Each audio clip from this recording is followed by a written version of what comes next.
Hi guys, welcome to Module 24. I'm coming to you from the supply tool closet. Sorry for the background today. So I told you we're starting Unit 4. We're starting with Module 24 in Unit 4, which is Earth's resources, is what Unit 4 is. And we're starting with mineral resources and geology. So our learning objectives for today are to describe the formation of Earth and the distribution of critical elements on Earth, define the theory of plate tectonics and discuss its relevance to the study of the environment, and describe the rock cycle and discuss its importance in environmental science. Okay, so first we have to remind ourselves that everything that we're talking about in this particular unit will be based on the geologic timescale. And remember, the geologic timescale is one of the slowest timescales that we have, and it takes place over the longest period of time, right? And so I think we've said that the geologic timescale is sort of a hard one to even think about because it's so many millions of years ago. So this time scale is sort of looking at, here is kind of approximately the origin of the Earth, and we'll talk on the next slide sort of what started how our planet was formed and how it all kind of started, and then we'll go all the way to look where we are, where the Quaternary period is. So humans really haven't existed for very long. So on this large time scale of what our planet has been, we are just sort of a blip. So how did our Earth actually form all those years ago, 4.6 billion years ago? And really, what they'll accept in this class for your AP exam as where the Earth came from is from cosmic dust. So cosmic dust, just dust that was sitting in our solar system, basically gets combined with additional debris from the formation of the sun. So as the sun is forming, so is planet Earth, and those kind of come together and we get this hot molten sphere. And then as those dusts have come together and they've become this hot molten sphere and they begin to cool, the elements that were making up those pieces of cosmic dust and additional debris from the sun contain elements that make up what our planet is made up of today. And as the planet cooled, those elements separated based on their relative masses. So ones that were more dense, closer to the core, versus ones that were less dense, are closer to the surface. And any gaseous elements became part of the atmosphere of our Earth. And thus formed planet Earth over a long period of time. And so it's really the accepted thing here is cosmic dust along with additional debris from the formation of the sun eventually coming together and cooling and creating what our planet looks like today. Now, what this basically means is that all of the natural elements that are present on our planet right now have been here since the formation of our planet. So everything that we've had has been here since the very beginning. And all of those elements that make up the portions of our planet have been here since the Earth is formed. But once they were put onto this planet, they weren't distributed evenly. So throughout our planet, we have an uneven distribution of all of these elements, and that's basically caused us a lot of issues in the long run because those elements are resources that we value, that we've put economic value to, and so.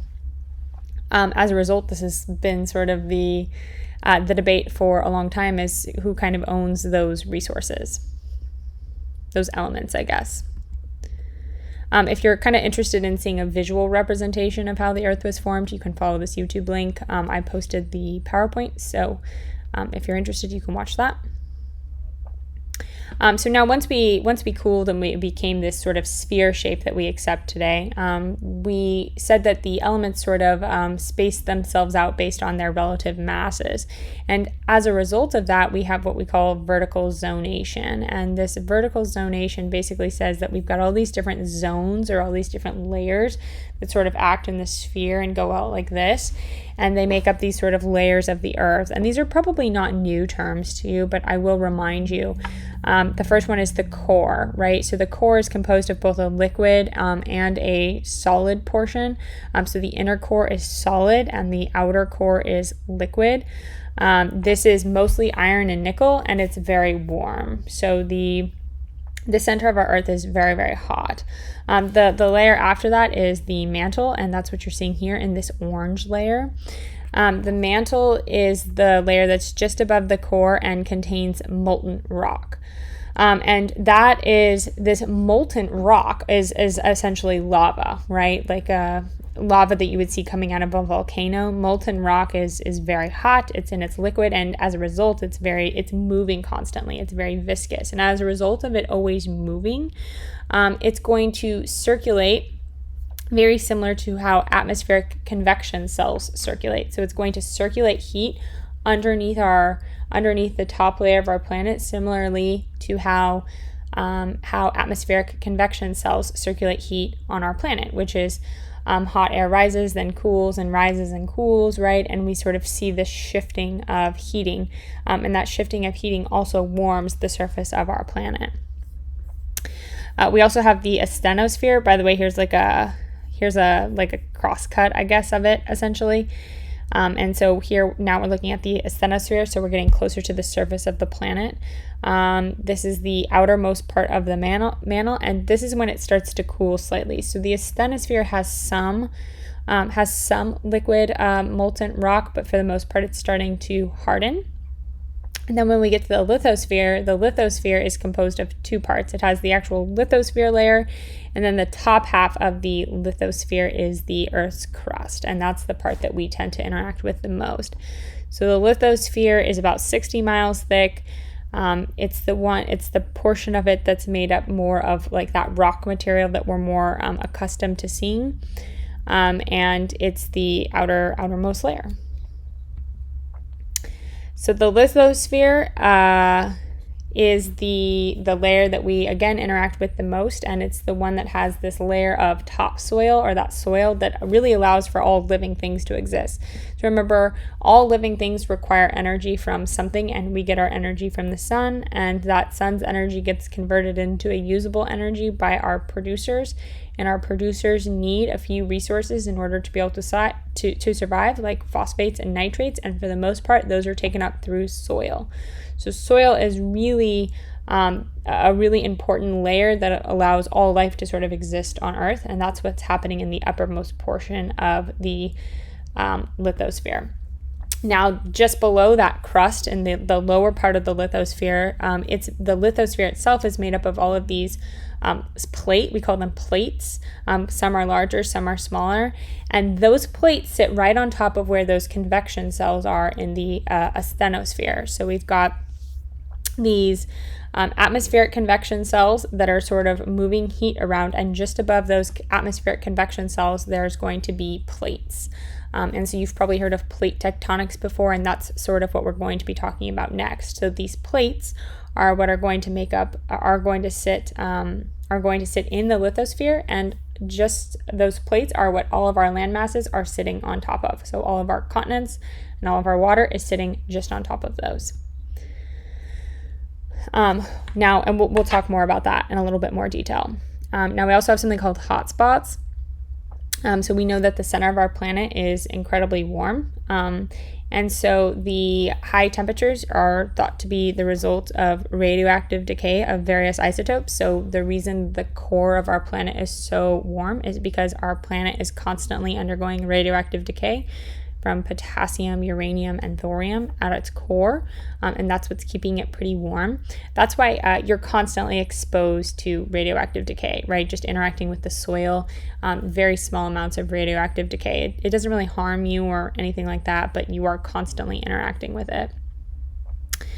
And essentially what will happen with these specific hotspots is that the heat causes plumes of hot magma to well upward from the mantle and produce these hotspots. So eventually some of that molten rock that's sitting really close to the core will make its way to the surface. And we'll kind of talk about hotspots a little bit more and where we tend to see the effects of those. So where does this theory of plate tectonics come from? And the idea that plate tectonics are these plates that actually don't just sit in the same place, but they actually sort of move. And so those plates that are sitting sort of towards the bottom of the lithosphere, are in constant motion. They don't just sit in that same place. And the reason they don't just sit in that same place is largely because of temperature. Those convection currents sort of cause them to move slightly. Those convection cells, cause them to sort of move slightly kind of always. They're always in motion. And as a result, the continents of our planet are always kind of constantly shifting. Now, they're not moving very quickly, but they are always constantly moving. And we would call that the tectonic cycle. It's the sum of processes that build up and break down the lithosphere. And so as those plates are constantly moving, we're contributing to the tectonic cycle by sort of evaluating how all of it is interacting together. And the theory of plate tectonics is what we'd call unifying theory.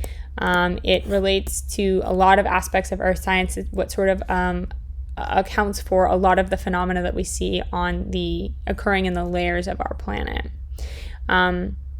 This also accounts for this sort of idea that Alfred Wegener proposed in 1912, which was the idea of Pangaea, or this like supercontinent that we had at some point. And he really said this because there was all this evidence that supported it, right? So these continents actually sort of have this perfect puzzle piece shape that makes it look like they fit together. And they also noticed that there is a fossil record of certain species that line up almost identically, like they used to all live in the same area and now they're sort of separated by giant oceans. They also noticed that there are rock formations on either side of the Atlantic Ocean that are really similar to each other. So these colorings are looking at ancient rock assemblances that match up almost perfectly.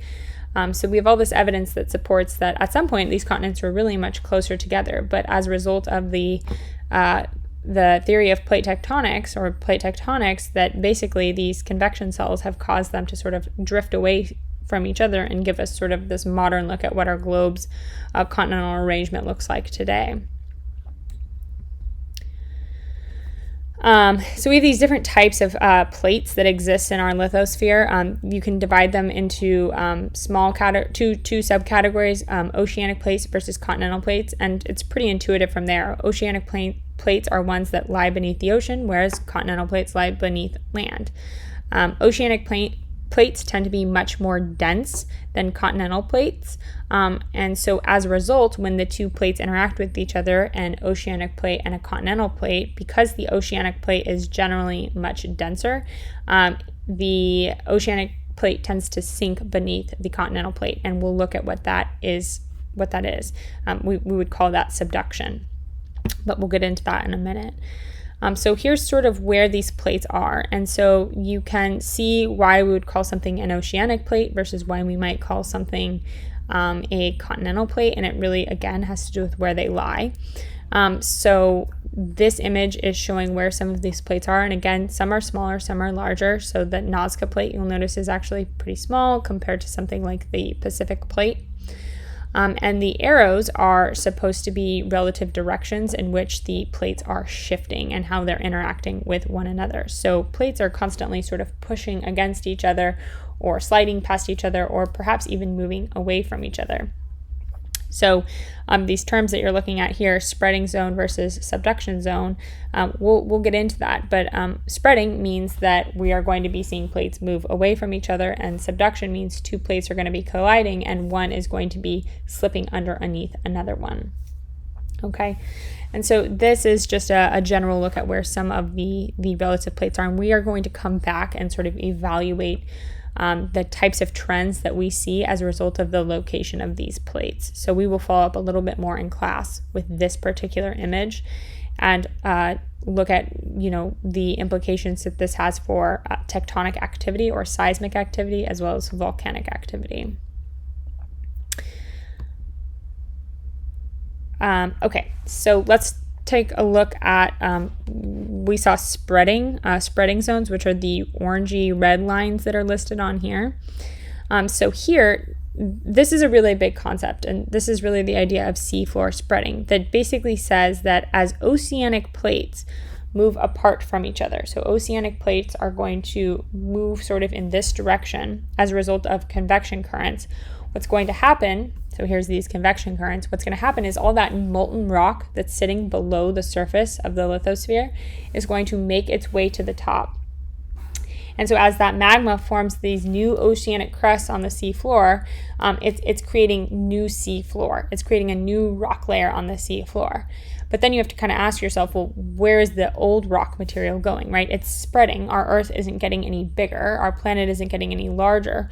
What we're actually seeing is points of subduction, right? So this is seafloor spreading. This is the addition of new rock material from magma coming up from the core. But then as an oceanic plate meets a continental plate, what's going to happen is because that oceanic plate is much more dense, it's going to sink beneath the continental plate, and that point where the oceanic plate is sinking, that rock material that is sinking below is going to end up back into the mantle, and it's going to melt back into molten rock. So we're basically creating a new seafloor. We're bringing up old sort of elements or deeper elements up to the surface, and old stuff is filtering back down. And it's basically this really large conveyor belt of seafloor spreading and subduction, and seafloor spreading and production. So what's sort of the issue associated with plate tectonics? So as the plates move, continents above those plates are slowly drifting. So continents are moving. So as plates move, continents move. And this can be different because it changes the climates in those areas. Now, we said these are moving pretty slowly, but if you imagine us being a supercontinent to sort of where our continents are relatively located now, you could imagine the relative the relative climates of those areas have changed pretty dramatically from where they were prior to us having these 7 continents, when we were in like a Pangea type status. So the fossil record that we see there and the types of species that we see there will probably not be able to survive there any longer as climates change. And this is another reason why we see, remember we said 99% of the species that have lived on this planet are extinct? This is another potential reason, right? Because those continents are no longer located in their same climatic regions. We also talked about allopatric and sympatric speciation, where you can have geographic barriers that prevent you from, interacting with other members of your species. Perhaps as continents shift and as plates move, you could either form or remove geographic barriers, which would also change the types of species that can live in that area. And it also can lend itself well to species that are highly adaptive, or also hinder species that can't adapt and cause large amounts of extinction. So even though plate tectonics aren't moving very quickly, over time you'll start to see a great shift in sort of what can exist in those areas. Okay, so we're going to talk a little bit more about hotspots again. So remember, hotspots are areas where those large plumes of lava have been able to, or of molten rock, have been able to make their way to the surface. And so what happens is, as these plates sort of are moving around, what can happen is a plate can move over a hotspot. So as a plate moves over a geologic hotspot, heat from the mantle, so heat from down here where we have all this molten rock, can rise from the mantle and can rise up to the surface and cause what we would know as a volcano or a volcanic eruption. So volcanoes are formed from hotspots and are erupt as a result of plate movement. So as soon as a plate sort of shifts around and allows for that plume to create sort of this vent where the molten rock can reach the surface, you get volcanoes and volcanic eruptions. And this is sort of how this was how the Hawaiian Islands were formed over millions of years ago. So the Pacific Plate moved across a geologic hotspot, and as a result of its movement over that geologic hotspot, it caused the creation of all of these islands. And so just so you have a frame of reference for the Pacific Plate is massive, right? Here's where the Hawaiian Islands were. So you can imagine that this Pacific Plate has actually shifted quite a bit from the millions of years ago when the Hawaiian Islands were created. And we know that the Hawaiian Islands are just plumes of magma that have come up from the surface and created land masses now. So plates can interact with each other in a few different ways. We can have divergent plate boundaries, convergent plate boundaries, and transform plate boundaries, and we'll get into more detail. A divergent plate boundary is that seafloor spreading, where they're moving away from each other. So divergent plate boundary is generally beneath the ocean, where those oceanic plates are going to move away, and it's going to cause molten magma to come up from the mantle and cause new oceanic floor to be formed, or a new layer of oceanic crust, and it's going to cause the spreading of the sea floor. A convergent plate boundary is where plates move towards one another and collide. So we see a convergent plate boundary where an oceanic plate meets a continental plate, and the oceanic plate subducts downward, and the rock material goes back into a molten lava or a molten rock. So a convergent plate boundary can actually be a continental plate interacting with a continental plate interacting with an oceanic plate, or an oceanic plate interacting with an oceanic plate. And we'll kind of look at what causes each of those. And the other type of plate contact we might see is a transform fault boundary. And this is this motion where tectonic plates are going to move sideways past each other in this way. So with convergent plate boundaries, we've got, remember I told you there are 3 different ways. We can have continental and oceanic crust interacting, we can have oceanic and oceanic crust interacting, or continental and continental interacting. And so we already know that when continental crust meets oceanic crust, because oceanic crust is more dense, we'll see subduction happening. So one is going to sink under the other. The oceanic crust will sink under the continental crust, and could potentially lead to an increase in volcanic activity. Oceanic crust meeting oceanic crust, one will still be pulled under the other.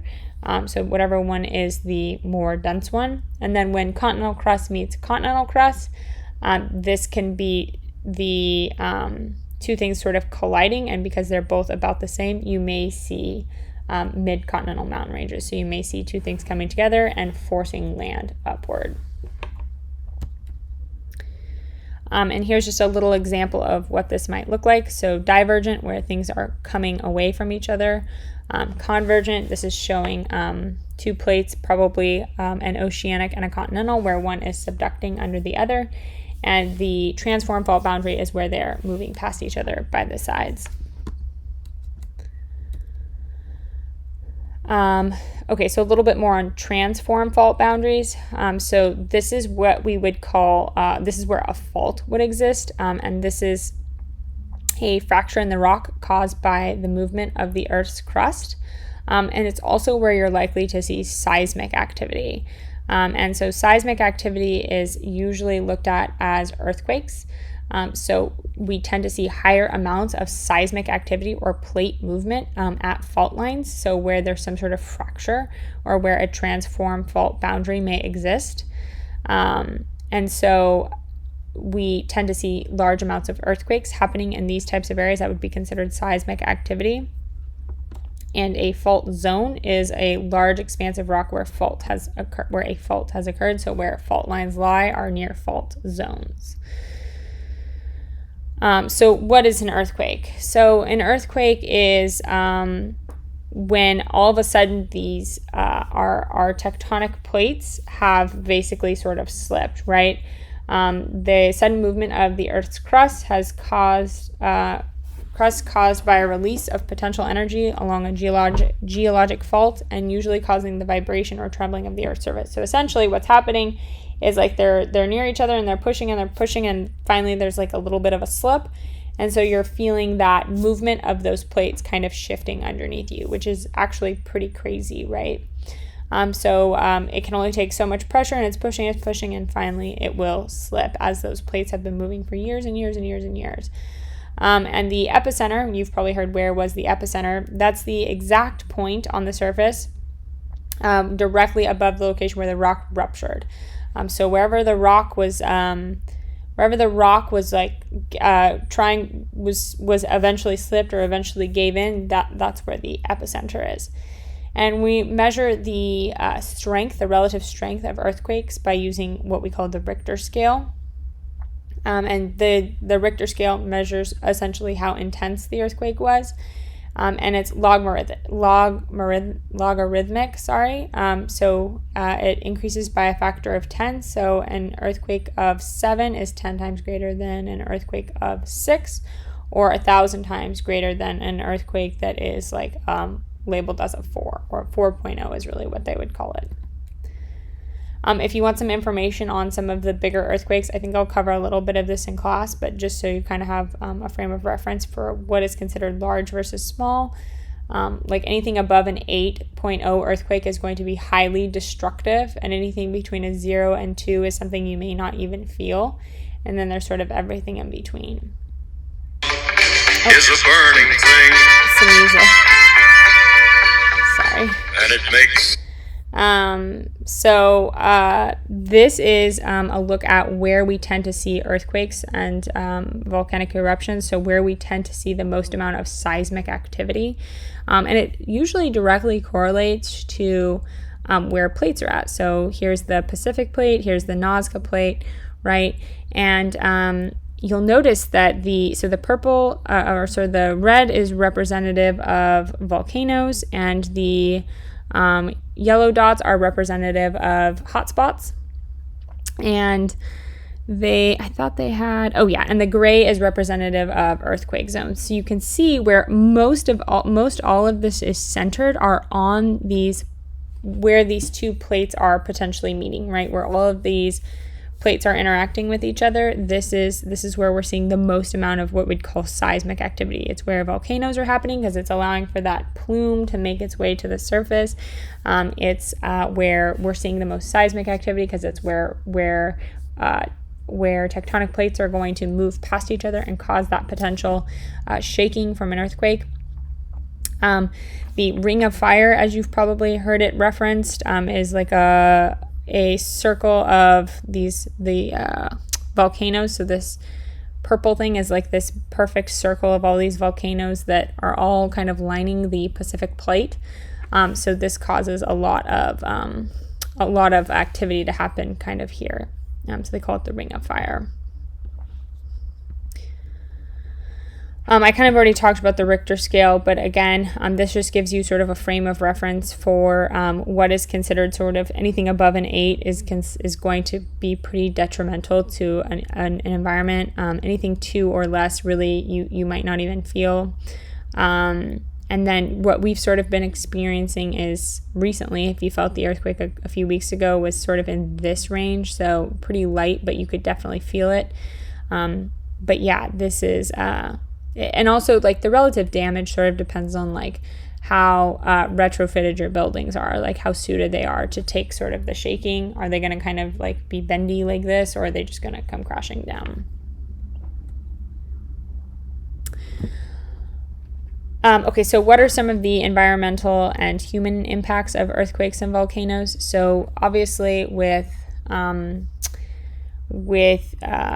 damages from earthquakes and damages from volcanoes, there's going to be issues with how humans are affected by them and how the environment can be affected. So humans certainly are risk being exposed to collapsed buildings.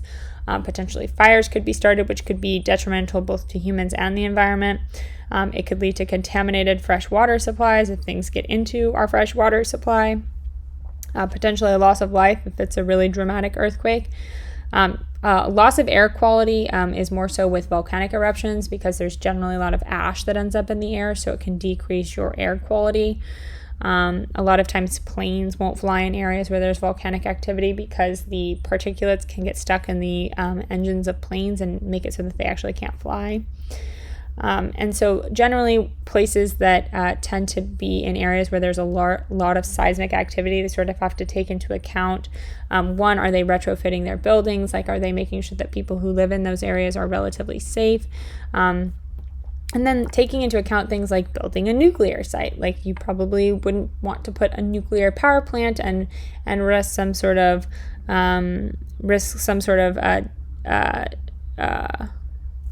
damage to the nuclear facility and potentially harming individuals with radioactive material by putting a nuclear power plant somewhere near a fault line that would potentially experience seismic activity.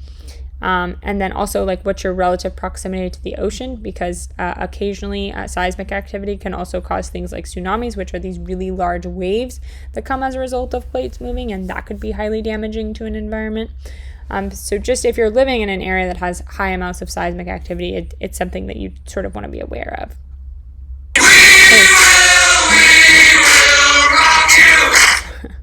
Sorry guys. I forgot I put sound in these. So the first part, I guess, of I'll go back a slide actually. So the first part of of what we're studying in this unit is sort of plate activity, plate layers of the earth, plate tectonics, and sort of the effects that plate tectonics have. And the next big idea is sort of the rock cycles. Where does this rock material come from? Because the rock material plays a pretty large role in creating our soils, which we know are really important to life on this planet. So the rock cycle is, well, first, rocks make up the lithosphere. And so the lithosphere is really the portion that we interact with. And so we kind of want to look at how does that lithosphere form. And the rock cycle is something that's in constant motion. It's a very slow cycle. It's actually the last cycle we're going to learn in this class. So remember, we learned the nitrogen cycle, the phosphorus cycle, the water cycle, right? We learned all these cycles, the carbon cycle. And so this is the last cycle that we're going to learn. And this actually plays a pretty big role because remember, phosphate ions come as a result of the rock cycle. And so really the rock cycle is a lot of heat and pressure, and weathering and erosion. It's the slowest cycle that we experience, and it's the one we do interact with quite a bit.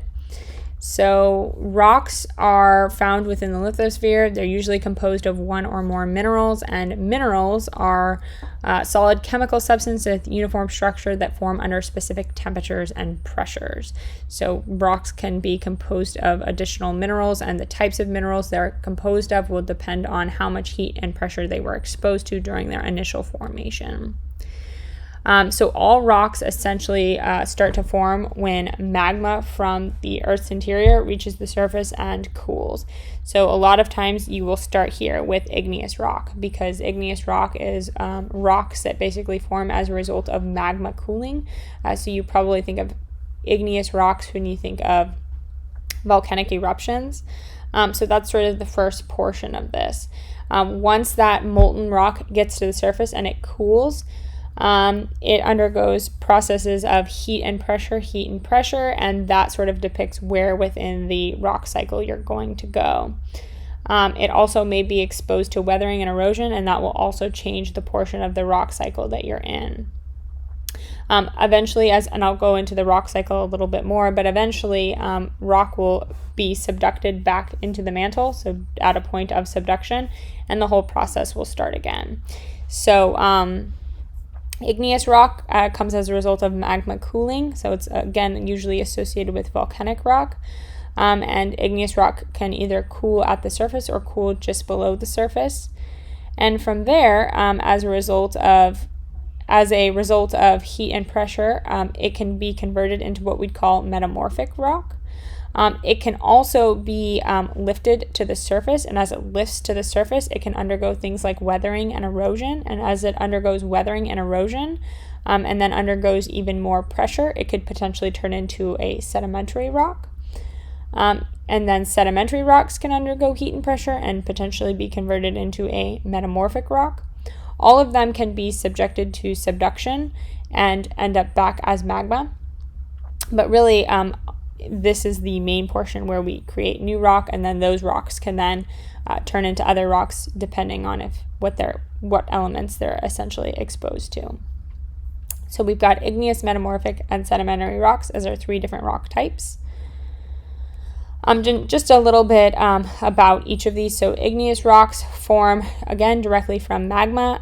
We can define them as either basaltic or granitic, or intrusive or extrusive. So if it's basaltic or granitic, basaltic rock is much darker in color and tends to form in oceanic plates, whereas granitic rock is lighter in color and tends to more be found on continental plates. And then defining it as either intrusive or extrusive has to do with where it was cooled. So intrusive rock cools underground, whereas extrusive rock tends to cool above ground. Rock that is cooling above ground tends to cool much more quickly and tends to be slightly more porous, whereas intrusive rock that cools underground tends to cool much more slowly and be much less porous because everything kind of cools much closer together. There's less air exposure. And then as a result of the type of cooling that can happen, fracturing can occur. So fracturing is just cracks that occur in rocks. Not so much a big deal if we're talking about small rocks, but big, large rock masses, big cracks in them generally are a result of fracturing during the cooling process. And fracturing basically leaves a hole within the rock or a crack within the rock that allows weathering and erosion to get in and sort of slowly break that rock down. So what started out as like a really small crack may slowly get to be this really wide divide within rocks, and you've probably actually seen this in nature quite a bit. Examples of igneous rocks are basalt and obsidian. They tend to be darker in color, very glassy, very smooth. So sedimentary rocks are formed when sediments such as mud, sand, or gravel are compressed by overlying sediment, so a lot of pressure. So basically it's taking those igneous rocks and putting them under even more pressure, and as a result that's going to form sedimentary rocks. And sedimentary rocks are the types of rocks that we tend to find a fossil record in because it's just layers and layers of pressure and pressure and pressure. We see very distinct sedimentary rock layers, and these are going to be things like limestones and sandstones. Sedimentary rocks are pretty important in building materials. Limestone and sandstone are really big in home building and things like that. And we know limestone is something that contains a lot of carbon, which is why we also see coal being considered technically a sedimentary rock as well. And then metamorphic rock is heat and pressure. So it's rock that forms when sedimentary rock or igneous rock or other types of metamorphic rock are subjected to high amounts of temperature and pressure. So sedimentary rocks are mostly just pressure. Metamorphic are both heat and pressure. And this basically causes them to undergo both physical and chemical changes. And essentially, metamorphic rocks look drastically different as a result. These are also used in building materials quite a bit. This is going to give you things like marble and slate. They tend to be very aesthetically pleasing, very pretty, and so they're used a lot in making your house look very aesthetic. Okay, guys, I think that's it.